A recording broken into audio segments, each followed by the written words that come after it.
ओम शांति। बाबा के यज्ञ का स्तंभ कहो, प्रकाश पुंज कहो या प्रकाश मणि कहो, ऐसी दादी प्रकाश मणि जिन्होंने बाबा के यज्ञ को विश्व के कोने कोने तक पहुंचाया, ऐसी दादी प्रकाश मणि जी के अमृत वचन सुनेंगे, जिसमें दादी जी ने कर्मों की गहन गति पर अनेक गुह्य राज बताए, कदम कदम श्रीमत पर चलने के लिए अनेक मर्यादाएं बताई। तो दादी जी ने अटेंशन खिंचवाया, कर्मों की गहन गति को जान, श्रेष्ठ कर्म करो, कदम कदम श्रीमत की मर्यादाओं पर चलो। जिसके लिए दादी जी बोली, पहला पॉइंट, प्यारा बाबा रोज हमें भिन्न भिन्न मधुर महावाक्यों से इशारा करता है। बच्चे निरंतर याद में रहो, यह रोज की मुरली का मंत्र है। और भी भिन्न भिन्न पॉइंट से बाबा हमें शिक्षाएं देता, जैसे कि बाबा कहते, तुम बच्चे एक ब्रह्मा बाप के कदम के पीछे कदम रखते हुए चलो। तो यह बातें सुनते सूक्ष्म अंदर जाकर सभी अपने आप को चेक करो कि मैं कितना बाप के ऊपर बलिहार हूं। तो दादी जी कहती, चेक करो कि हम बाबा की मुरली जो एक मंत्र है उसे सुनकर कितना शिक्षाएं धारण करते हैं, और बाबा जो हम बच्चों को सूक्ष्म शिक्षाएं देते हैं, ब्रह्मा बाप के कदम पर कदम रखने की श्रीमत देते हैं, तो हम कितना फॉलो करते हैं। दूसरी पॉइंट दादी कहती, बाबा ने हमें गुह्य से गुह्य ज्ञान देकर गुह्य ते गुह्य राज सुनाए हैं। कर्मों की गति अति गहन है।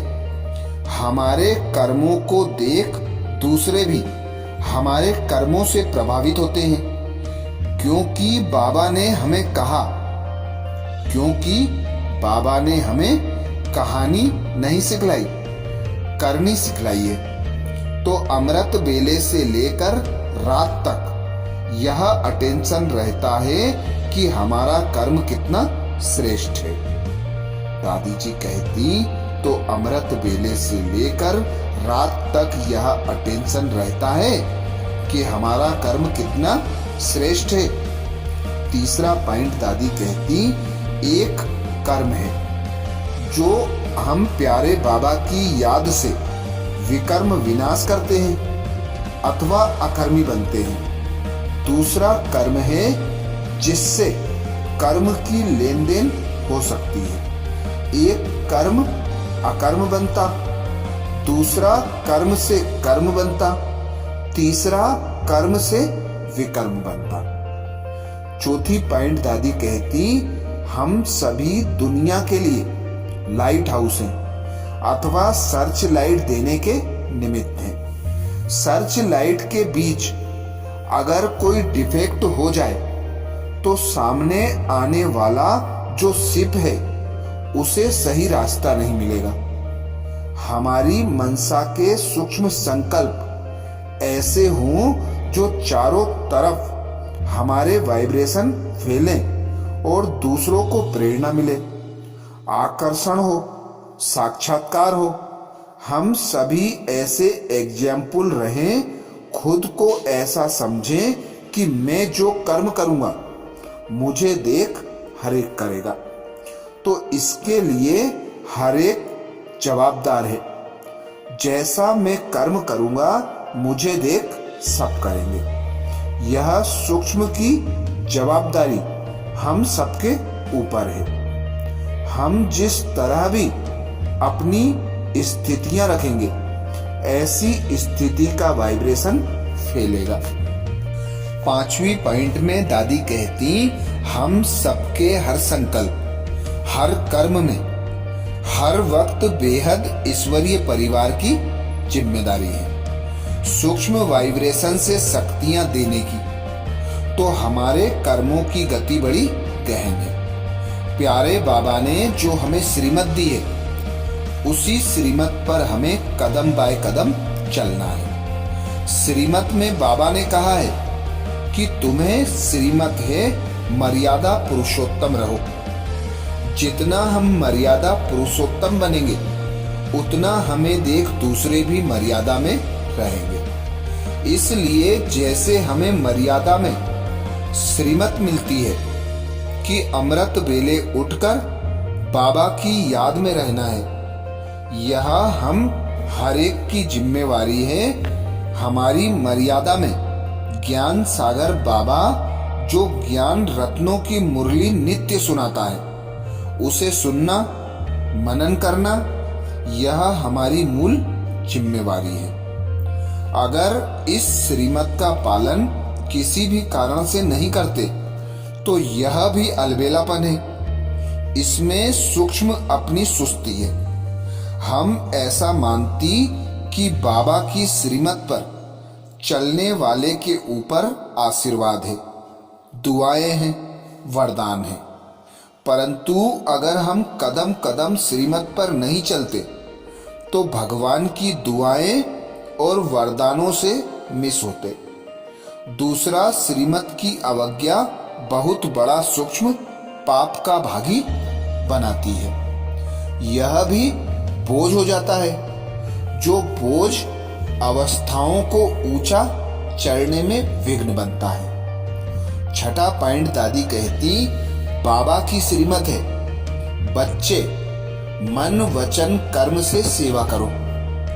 अगर हम मन वचन कर्म से सेवा नहीं करते हैं, तो यह भी एक इनडायरेक्ट सेवा लेते हैं और उसका भी बहुत बोझ चढ़ता है। जैसे कहा जाता है, आए हैं हम पुण्य कमाने, लेकिन पुण्य कमाने के पीछे पुण्य की गवाही हो जाती है और फिर उसमें अपनी श्रीमत की धारणा नहीं रहती, तो पुण्य के बदले पाप हो जाता है। फिर सूक्ष्म विकर्म विनाश नहीं होते, तो माया जीत भी नहीं बन सकते। सातवीं पॉइंट में दादी कहती, जैसे बाबा कहते, तुम बच्चे किसी को दुख ना दो, लेकिन यह मर्यादाओं का उल्लंघन करना भी सूक्ष्म दुख देना है। इससे भी पुण्य के बदले पाप का बोझा चढ़ता है। इसलिए हमारे कर्मों की गति बड़ी गहन है। जो भी कर्म हम करते हैं, सेवा करते हैं, पालन करते हैं, पालना लेते, हर एक में बहुत बड़ी कर्मों की मिशनरी काम करती है। हमारे संग से दूसरों को भी श्रेष्ठ कर्म करने की प्रेरणा मिले। हमारा ऐसा संग ना हो जो किसी को संग दोष लग जाए और ही वह हमारे से उच्च दृष्टि लेने के बदले नफरत, ईर्षा, द्वेष आदि में आए। उसमें रीस पैदा हो। करनी है रेस, लेकिन हो जाती है रीस, उसी से बोझ चढ़ता है। आठवीं पॉइंट दादी कहती, चलते चलते बहुतों में देह अभिमान बढ़ता जाता है। एक होता है देह अभिमान, दूसरा होता है मैंपन का नशा। देह अभिमान फिर भी मोटा है, लेकिन मैंपन का नशा बहुत सूक्ष्म है। चाहे अपनी बुद्धि का, चाहे अपनी सेवाओं का, चाहे किसी भी प्रकार का अगर नशा चढ़ता है, तो वह नशा भी नुकसान करता है। नारायणी नशे के बदले देह अभिमान का नशा चढ़ गया तो बहुत नुकसान होता।